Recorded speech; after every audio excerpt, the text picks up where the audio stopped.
El VO2 max es la máxima cantidad de oxígeno que el cuerpo puede procesar. Esta métrica depende de tres factores principales. Primero, la capacidad de los pulmones y el corazón. Unos pulmones sanos serán capaces de captar más oxígeno y entregarlo al corazón para su bombeo. El corazón podrá a su vez bombear más sangre repleta de oxígeno si puede latir más rápido y enviar más sangre en cada latido. Segundo, la capacidad de transportar el oxígeno, que depende de factores como el número de glóbulos rojos en sangre. Y el tercero, la eficiencia muscular, un aspecto muy condicionado por la cantidad y la calidad de las mitocondrias en las fibras musculares, donde finalmente se produce energía a partir del oxígeno. El VO2 max no es un concepto nuevo, fue propuesto en 1923 cuando se observó que el consumo de oxígeno aumenta gradualmente con el esfuerzo realizado, pero alcanza un límite máximo. A pesar de que la intensidad del esfuerzo siga aumentando, el consumo de oxígeno no se eleva más. Posteriormente se vio que este indicador era un buen predictor de la capacidad atlética. Podríamos asimilarlo a la potencia de un coche. Cuanto mayor sea tu VO2 max, más podrás correr o pedalear. No es lo único que importa, desde luego, pero no serás un buen atleta de resistencia si tu VO2 max es bajo. Por este motivo, el VO2 max es una métrica muy utilizada en el mundo deportivo, pero recientemente ha dado el salto al mundo de la medicina.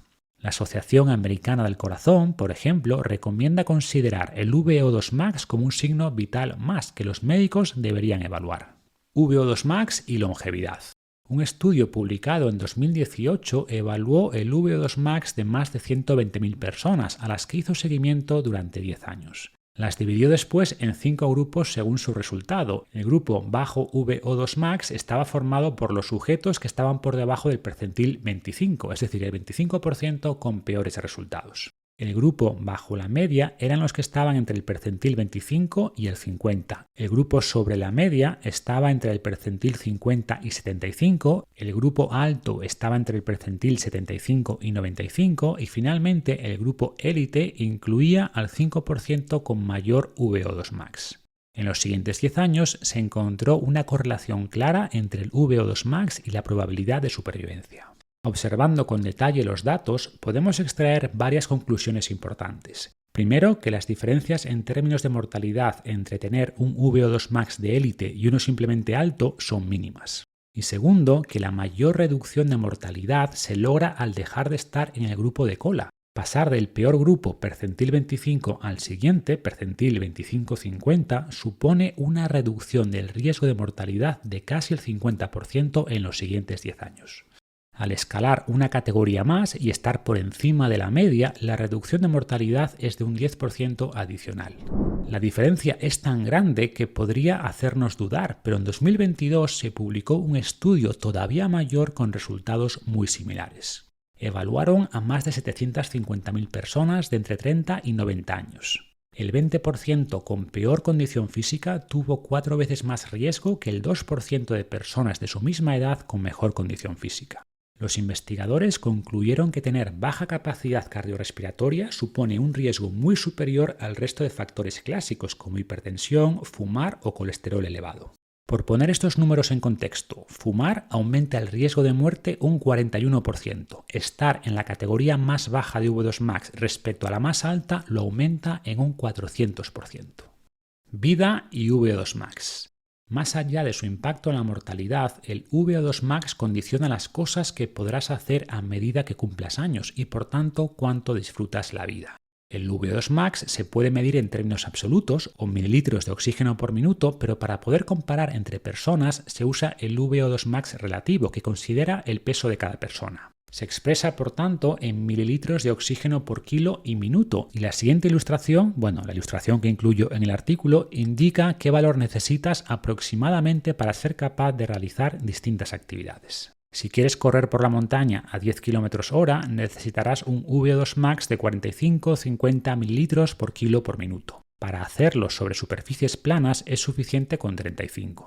Subir escaleras con soltura requiere algo más de 30, pero si quieres hacerlo cargando algún objeto pesado necesitarás un VO2 max superior a 40. De media, el VO2 max se reduce un 10% cada década, por lo que si quieres hacer cualquiera de estas actividades dentro de un par de décadas, deberías tener hoy un VO2 max un 20% superior al necesario. Sin embargo, si te mantienes activo, la reducción será más lenta. Un estudio en octogenarios que llevaban décadas entrenando reportó que tenían un VO2 max de 38 ml por kilo por minuto respecto a 21 en personas de la misma edad no entrenadas.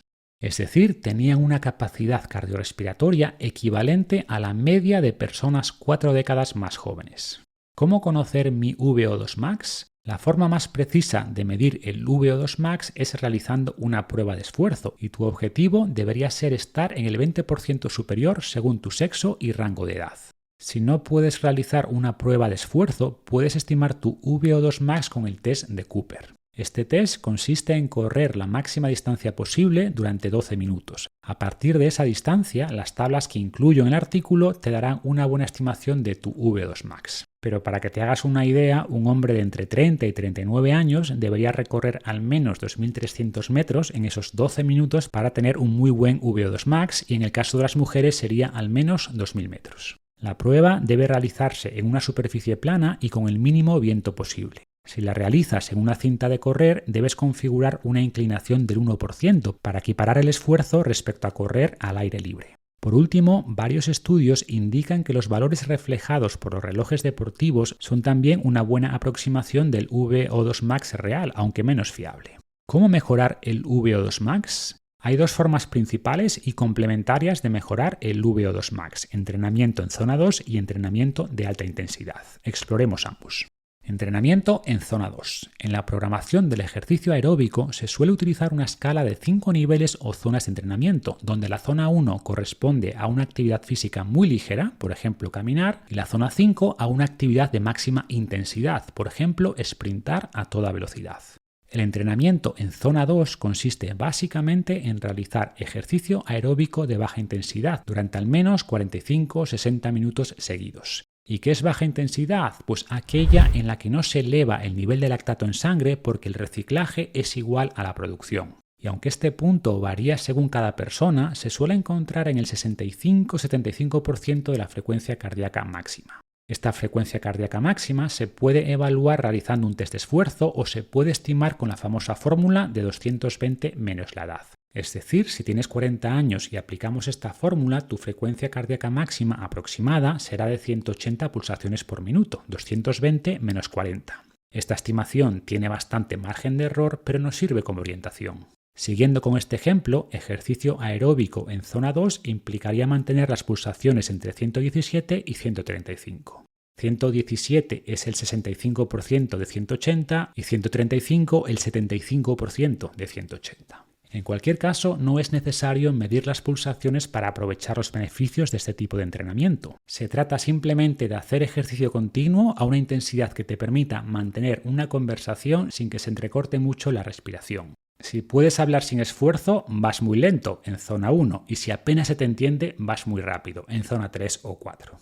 Incluir sesiones de entrenamiento en la zona 2 es una forma efectiva de mejorar el motor aeróbico y potenciar el VO2 max sin añadir mucha fatiga ni desgaste. Incluso los deportistas de resistencia de élite realizan la mayor parte de sus entrenamientos en su zona 2 de intensidad. Y el complemento perfecto de este entrenamiento en zona 2 es el entrenamiento de alta intensidad.